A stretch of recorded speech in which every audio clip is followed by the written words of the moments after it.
Good morning, everybody. So today I am going to do something different. I had spent the last many years writing down my experiences since my awakening, my spiritual awakening, since I found out when I had my first vision that I can actually see things, know things, hear things sometimes. Yeah, it's been quite a journey, and I've written it down over the years, and I thought it'd be great for me to share, and maybe it will help you to see that we all have the gift of intuition.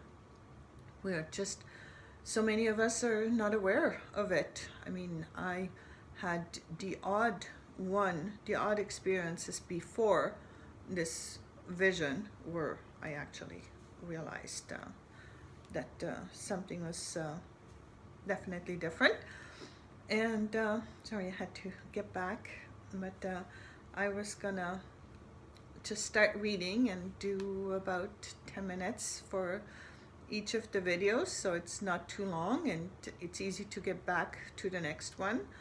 But I'll start, and maybe sometimes I will talk in between. I haven't really decided. It's all new, but hey, I'll give it a start. I woke up with a start. My heart was pounding. I just had this vision. He was breaking up with me. I saw his place. It was all in disarray. He had picked up my clothes and other things I had there. I saw him with his passport in his hand. I went to take a shower, hoping that the pounding in my heart would go away, but the horrible feeling just stayed. At 6 a.m., I went into Jennifer's bedroom and woke her up and said, "He's breaking up with me. I had this vision. I feel terrible." I told her that I was going up to see him. While driving up the 10 kilometers, my heart just kept on pounding. I knocked at his door. He opened right away, almost as if he knew I was coming, and said, "I tried, but I just can't do it anymore." I put the ring that he had given me on Christmas Day on the table and just walked out. I had to go to work soon, and my heart felt like it was breaking. I pulled over at a driveway and cried. Then got all my strength together and went to see the little boy that I had been working with for the last year and a half. It was hard, but somehow I got through the next few hours. When I was done, I phoned the mother of the other boy I usually spent the rest of the morning with and told her that I wasn't feeling well, and I went home to bed and cried for 2 hours. I had never in my life cried like this. It felt like my heart had just broken into a million pieces. How was I going to go on? I couldn't see it. But as always, at 2, I went back to the other little boy and somehow managed to finish the day. The next day, I started the book from Peggy McCall, who's a local artist here in Ottawa. The One Thing. I remember very clearly the day I had seen the book the very first time. It was the last day I was home at lunch before starting to work with the second little boy. Peggy was giving an interview promoting her newest book on our local TV channel, and it intrigued me. But I didn't get around to buying it until 2 months later. Then I started reading after that day, and it was the beginning of understanding that there was a whole new world in life other than what we see and perceive in our daily lives. And it showed me, when I thought about it later, how there is no such thing as coincidences ever in our lives. Everything happens for a reason. There is one quote from Peggy's book that will always stay with me. There are no mistakes in God's world. A few days after our breakup, I heard that he had booked a flight to Cuba by himself. I remembered how I had seen him with his passport that morning waking up, and it all made sense now where that part of the vision came from. He had asked me several times before leaving to pick up my stuff and bring the key back, but I didn't have the strength at the time to face his house at all. but I did so a few days later. He told me later that before leaving for Cuba, since he didn't get my key, he changed the lock on his door. That afternoon, strangely enough, I had thought of bringing the key to his tenant. I had it in the car and drove to her workplace, but couldn't get myself to do it. And now, 2 years later, I was thinking back what he had told me about that day. While he was changing the key, he had a tea light burning in a candle holder my daughter had brought back from Asia, and all of a sudden, while changing the lock, the candle holder caught fire and he had to run to not have the table catch on fire too. Not too long after, not too long ago, after our recent separation, after living together, I remember his story, and I refrained from doing this very same thing. By now, I have learned to take the signs, the way I feel, my inner knowledge, serious, and I follow my instincts most of the time. Of course, it is still a learning process. While he was in Cuba, I was talking to one of my friends, Brenda, one day, and I was telling her that I had just read Peggy's book, and she said, "I have Peggy on my Facebook as a friend. I went to her last book launch. If you have any questions, just email her."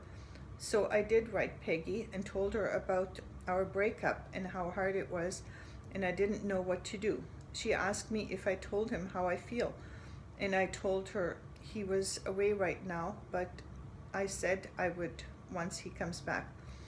I did do it. 2 weeks after he was back, we met at his shop and were back together. It wasn't the first time, but one of many times that we had gotten back together again in the short times we knew each other.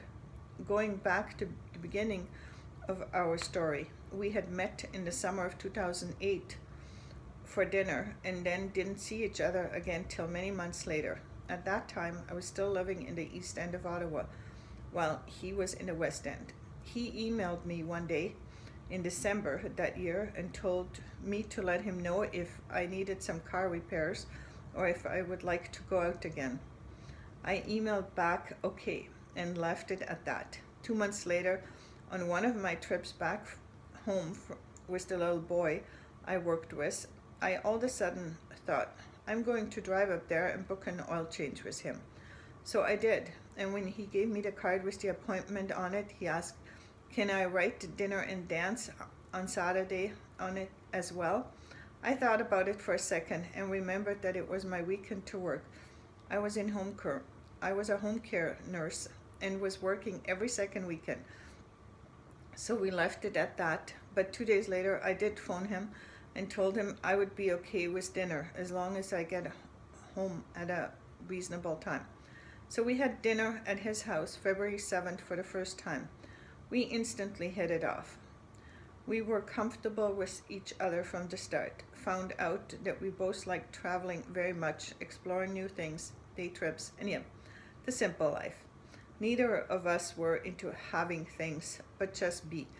What followed was a busy spring with day trips and outings with the kids, and then on Easter weekend, our first trip away together to Tremblant, Quebec. Even with the cold weather that weekend and his gout flaring up, we really enjoyed it and knew that we certainly would do this again.